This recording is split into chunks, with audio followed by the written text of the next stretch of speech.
Hello, writers. I thought today we'd talk a little bit about writing leads. Now, I bet you're the kind of writer who knows the lead is really important. You know the reader needs to know some things about your story in order to not be confused. But the thing about writing a lead is if we give too much information, then our readers are bored before they even get to the action of our story. And if we don't give enough information, then they're confused. Ralph Fletcher says that writers should consider writing a waterfall lead. I drew a picture of this in my notebook to help me remember. Let's take a look. So here's my notebook that I have for this year. And right back here, I made this page about writing a waterfall lead. I wrote down Ralph Fletcher's advice, write a waterfall lead.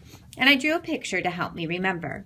Now, the idea is that if you're going to go over this waterfall, right here is where the good part starts, because the adventure or the action is down here going over the waterfall.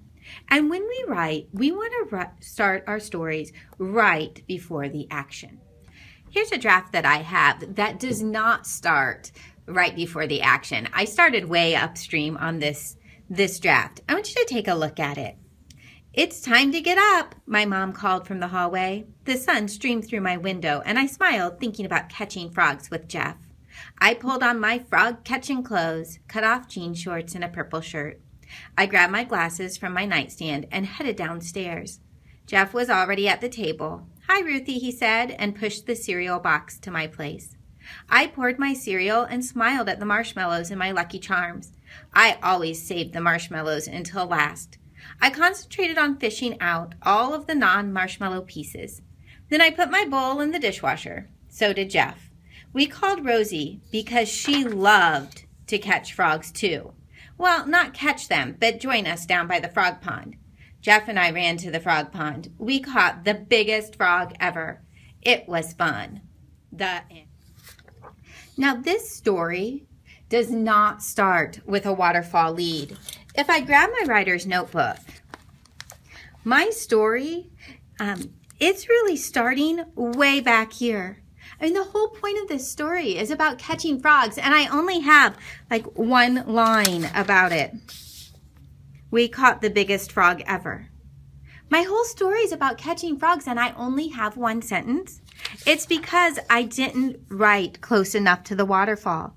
If this is my story, and catching frogs is the heart of my story, it's right here, I want to start my story about here.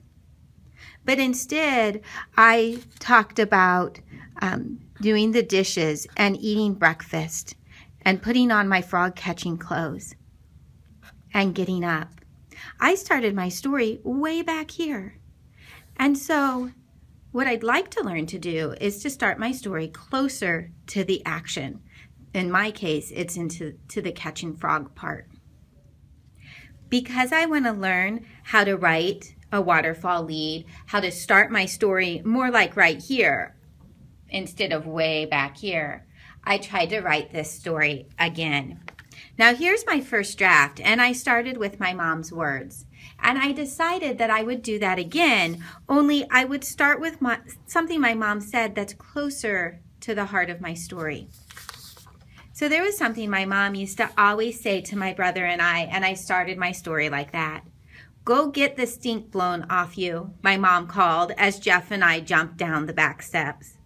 The summer sun was already hot. Back then, summer was always a hot one. Jumping across the lane so the rocks didn't sting our bare feet, we landed on the soft grass and we raced to the frog pond. You didn't even have to listen to hear them. Croak, croak, croak. Do you see how already in the first paragraph, I'm already at the frog pond? This is what Ralph Fletcher meant when he said, write closer to the action. Write a waterfall lead that starts right before the heart of your story. I hope you'll try to do this as a writer. You could go back to a story that you've already started and just like me, try to write a new lead that is closer to the action of the story. Or maybe you're starting a new story today, and if that's the case, do a little thinking and be thoughtful about starting your lead close to the action. Be intentional about writing a waterfall lead. Happy writing!